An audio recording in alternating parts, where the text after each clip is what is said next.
Bonjour à tous et bienvenue, nous sommes toujours à Las Vegas pour ce CES 2011, le Consumer Electronics Show. Nouveau Techno Report maintenant, nous allons vous parler des télés connectées. Gros sujet aussi présent lors de ce CES, Jérôme.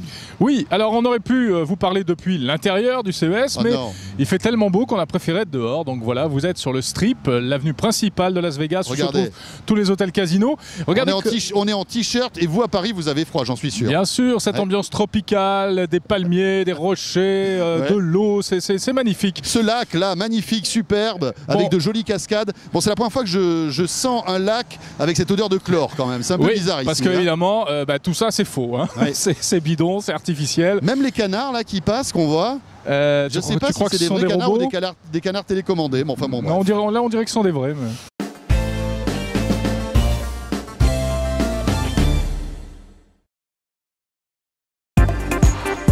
Retrouvez l'actualité des mondes numériques sur le Facebook SFR Innovation. Bon, téléconnecté, gros sujet de ce CES et on commence tout de suite par la question de Paul puisque rappelons-le, ce CES 2011, c'est vous qui le faites, on répond à vos questions tout au long de ce CES et la question de Paul était très intéressante, il voulait savoir un petit peu où on en était avec Google TV et puis aussi qu'on fasse un peu un point sur les télés connectées, il y a pas mal de choses à dire, notamment sur Google TV. Alors Google TV, c'est la télé connectée par excellence, c'est vrai, c'est sorti cette année aux États-Unis, pas encore en Europe, mais le problème c'est que ça ne va pas très bien Google TV. Non. Et du coup, en fait, la Google TV est absente du CES 2011. Enfin, Google n'est pas venu. Les partenaires sont là, Sony, Logitech, etc. Mais il faut dire que la Google TV, c'est tellement une révolution. C'est tellement ambitieux. En termes de business, etc. Que ça pose des problèmes, surtout au niveau de partenariats éditoriaux. On a l'impression que Google a du mal à s'entendre avec les chaînes de télé qui ont peur, en fait, de fuite de publicité, etc. Bref, c'est très compliqué. C'est pour ça que Google a un peu levé le pied. On a l'impression. C'est vrai. Cela dit, rendez-vous sur la chaîne Techno pour regarder le JTech de samedi dernier. Qui est déjà en ligne, bien sûr. Qui est déjà en ligne, exactement. Avec le point de vue de Philippe Citroën, le directeur de Sony France, à propos de Google TV et des problèmes que ça pose. Bon, alors la télé connectée, qu'est-ce que c'est? Eh bien écoutez, la réponse tout de suite. En tout cas, voici la version de Samsung. Alors, Smart TV version Samsung, c'est un concept qui est très simple. C'est plus de contenu, c'est plus d'interactivité et c'est plus de services. Plus de contenu, c'est quoi? C'est qu'aujourd'hui, la télé, les gens l'utilisent essentiellement pour avoir du contenu vidéo. Donc c'est de la VOD, c'est des choses comme ça, à travers des applicatifs. Donc là, on est sur un exemple américain, mais en France, on aura des choses à présenter également sur la sortie de la gamme au mois d'avril. Plus d'interactivité, c'est que toutes les Smart TV chez nous seront par exemple compatibles avec la HBB TV.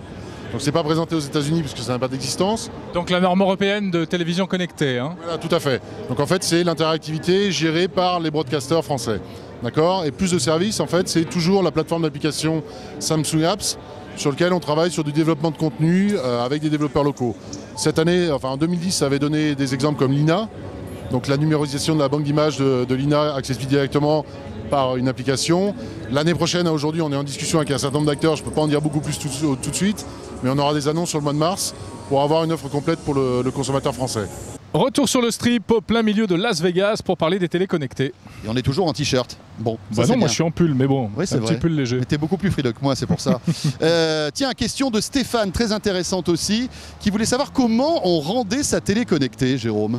Oui, et bien en fait, il y a deux solutions. En fait, c'est assez simple. Soit vous achetez un téléviseur qui est déjà ce qu'on appelle connecté ou Smart TV. Sachez que tous les téléviseurs qui vont sortir dans les mois prochains dans les grandes marques seront des téléviseurs connectés. Même les entrées de gamme, même ceux qui ne sont pas les plus chers, c'est ça qui est intéressant. On voit qu'il y a une volonté de la part des constructeurs de mettre du connecté même sur des téléviseurs d'entrée de gamme. Ou bien vous mettez un petit boîtier sur votre téléviseur. Alors tout le monde en fait. Toshiba, ça s'appelle Places. Chez Apple, ça s'appelle l'Apple TV. Yes. LG présente au CES un petit boîtier. Regardez ce petit boîtier. C'est bizarre, ça me rappelle quelque chose en termes de design. Tu t'es pas trompé de stand là? T'es sûr qu'on est chez LG là? Ils sont pas ennuyés. Ils ont repris exactement ou presque le design de l'Apple TV. Bon, déjà l'avantage c'est que c'est petit. C'est pas des grosses boîtes, tu sais, qui font la taille d'un magnétoscope. C'est tout petit. On peut le mettre derrière la télé, ça se voit pas. Alors ce qui est intéressant, c'est qu'il y a même des constructeurs qui prévoient de sortir des boîtiers pour des vieilles télés avec des prises Péritel. Jérôme, tu te rappelles de la prise Péritel? Oula, ça c'était du temps de ma grand-mère, non? Pas tout à fait. Mais enfin bon, même pour les vieilles télés, on pourra les rendre connectées. C'est ça qui est plutôt intéressant. Tiens, justement, une marque qui est en pointe en matière de télé connectée, c'est Toshiba. Écoutez leur point de vue. Maintenant, ça va être intégré à nos écrans à partir du milieu de gamme. C'est-à-dire que vous allez avoir 5-6 gammes qui vont être dotées du portail Toshiba Places, donc avec notamment l'accès aux services. On a signé de nombreux partenariats, notamment avec l'équipe, avec Lina, Dailymotion, Flickr et bien d'autres.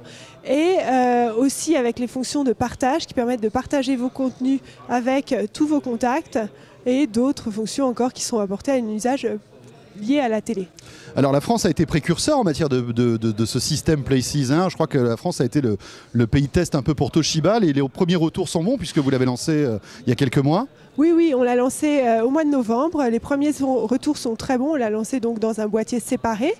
Et c'est une initiative franco-française qu'on a réussi à généraliser au niveau européen. Donc c'est une grande réussite pour nous et on espère que ça va continuer. Vous êtes toujours avec nous.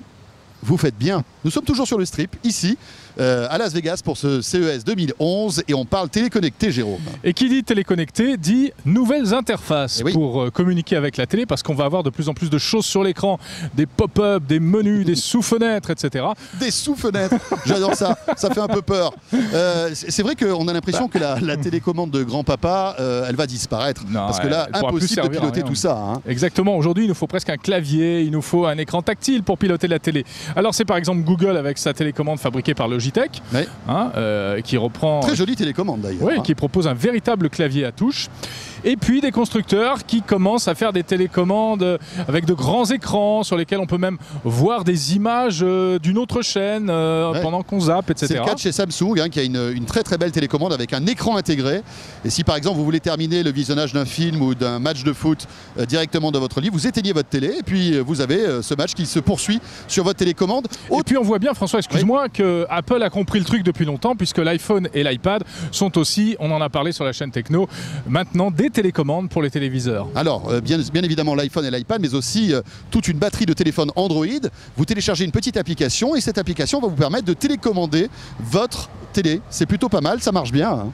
C'est plutôt bien. Alors, et sinon, il y a encore autre chose. Eh bien, c'est par exemple ce qu'a inventé, entre guillemets, le constructeur coréen LG, une baguette magique pour manipuler sa télé. Ouais, regardez ça. En fait, ça ressemble véritablement à la Wiimote de Nintendo. Ouais. Ils n'auraient pas un petit peu pompé après avoir pompé Apple et ils ne seraient pas un peu inspirés de Nintendo? Bah écoute, ouais, cela dit, ils ont le mérite de choper et d'attraper de bonnes idées. C'est plutôt pas mal. Et c'est vrai que ça a l'air pratique comme ça de diriger son petit curseur avec cette télécommande, cette Wiimote, directement sur sa télé. Cet univers, vous ne pouvez en bénéficier que si vous avez une télécommande qui est aussi simple à utiliser que la souris d'un ordinateur. Et c'est vraiment la force d'LG sur ces Smart TV, c'est d'avoir une télécommande pour être, on va dire, compréhensible par tout le monde, un peu façon Wiimote. C'est une télécommande qui s'appelle Magic Motion Remote, qui va vous permettre vraiment, elle est complètement gyroscopique, et vous allez pouvoir cliquer, pointer vers effectivement votre téléviseur et contrôler l'ensemble des applications. Alors voilà, la télé connectée au CES de Las Vegas, on a tout dit ou presque, mais au fait, la télévision connectée, est-ce que c'est vraiment utile ? Eh bien écoutez, Patrick Pierre Garcia est journaliste spécialisé dans le domaine de la hi-fi et la vidéo. Il est journaliste aussi au numérique.com, vous pouvez le lire régulièrement. Et il nous donne tout de suite son point de vue sur ce sujet. L'idée en elle-même est révolutionnaire. On ne peut pas dire le contraire. C'est bien que les gens puissent connecter leur téléviseur sur leur routeur et avoir accès à des choses. Mais la question que je me pose, c'est est-ce que les gens vont vraiment le faire ? Parce que c'est sympa d'avoir toutes ces possibilités au niveau interactif, mais est-ce que les gens ne sont pas habitués justement à aller chercher des choses via leur PC, via maintenant l'iPad ? Est-ce que la téléviseur doit avoir ce rôle-là d'aller surfer sur le net ? Je pense que pour certaines applications comme justement les photos Picasa ou bien YouTube en famille, des choses comme ça peut être sympa. Mais pour aller vraiment pianoter sur le net en famille, de A à Z, je ne suis pas sûr que les gens aient vraiment envie de ça. Après, l'accueil du public, on va bien voir. Il y a des interfaces différentes sur le salon, vous avez peut-être dû les voir, François. Je pense que celle de LG est pas mal fichue, parce que d'un côté, on voit apparaître vraiment les vidéos et toutes les icônes sont rangées de l'autre côté, c'est assez clair. Parce qu'il y a aussi le côté accessibilité dans cette interface, qui est très différente par rapport aux marques, et quelquefois c'est très très brouillon, on n'a pas du tout envie d'y aller, tandis qu'avec certains modèles récents présentés au CES, on a plus envie d'aller regarder comment ça se passe, qu'on peut y trouver, enfin quand il y a un côté découverte, en fin de compte dans tous ces produits qui n'avaient pas sur les générations auparavant. La télé connectée, peut-être bientôt dans votre salon. On verra bien si ça sert à quelque chose. Mais ça donne envie en tout cas, hein, tout ça. Bon ben voilà, ce Techno Report est terminé. Merci mille fois pour toutes les questions que vous avez pu nous poser concernant la télé connectée. On n'a pas pu répondre à tout le monde, bien évidemment, vous vous en doutez. On a essayé de prendre les questions les plus représentatives de ce qui était présenté ici. Absolument.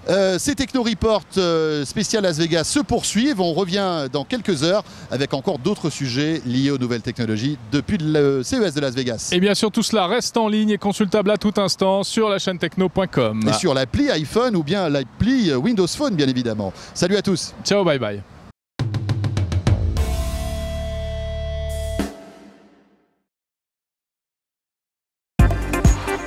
Retrouvez l'actualité des mondes numériques sur le Facebook SFR Innovation.